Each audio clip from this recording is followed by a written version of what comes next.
You're SC State, what's happening? President Clark put a lot of sauce on that intro. I was sitting back there like, who the hell is he talking about? But, you know, I recently read that coincidence is God's way of staying anonymous. I guess that's another way of saying God works in mysterious ways, but I don't think there is anything mysterious about the way that God works at all.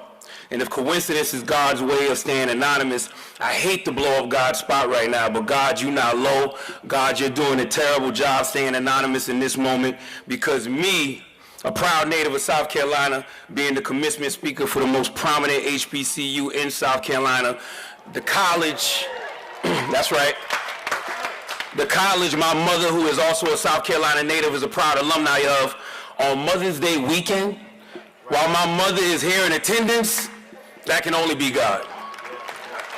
So I have to give all praises due to my Creator, regardless of what you choose to call God. We just have to acknowledge that there is something greater than us that has us all here right now, and I truly thank God for this moment.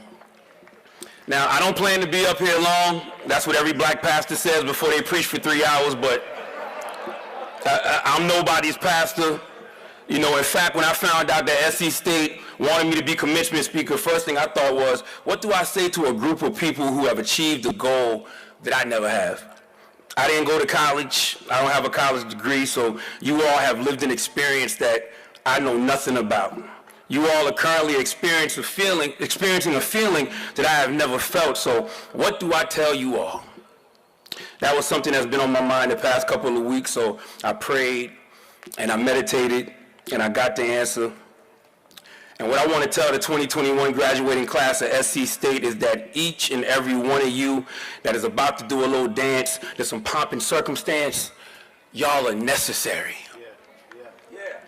See, necessary is an N-word that we don't throw around enough, okay? Last year when the world changed because of COVID-19 and God forced us all to be still during the pandemic, we couldn't go anywhere. Everything was closed except for things that were deemed essential. Essential, that word was being used to describe things that we needed during the lockdown, things that were absolutely necessary. The dictionary definition of the word necessary is required to be done, achieved, or present, needed, essential. It almost made you feel a way in certain corporate spaces because you thought your job was so important. You thought what you were doing in your life was necessary, that the world absolutely needed to pick up whatever you was putting down, but no, it didn't. If what you was doing wasn't deemed essential, if you weren't labeled an essential worker, then it might have been a part of you that questioned your existence, like, what am I here for? What am I really doing with my life? I think we all realized what was important last year. A lot of us trimmed the fat in different areas of our lives. We have a lot of discussions about what we learned from 2020, but I think the bigger discussion is about what we unlearned. Last year, everybody in here got rid of things that no longer serve us. You may have prayed for God to remove anything from your life that doesn't serve you anymore, and it might have been a job, but it might have been so-called friends. It might have been so-called family, and that's fine. You asked God to remove something, and he did. Why? Because it wasn't necessary.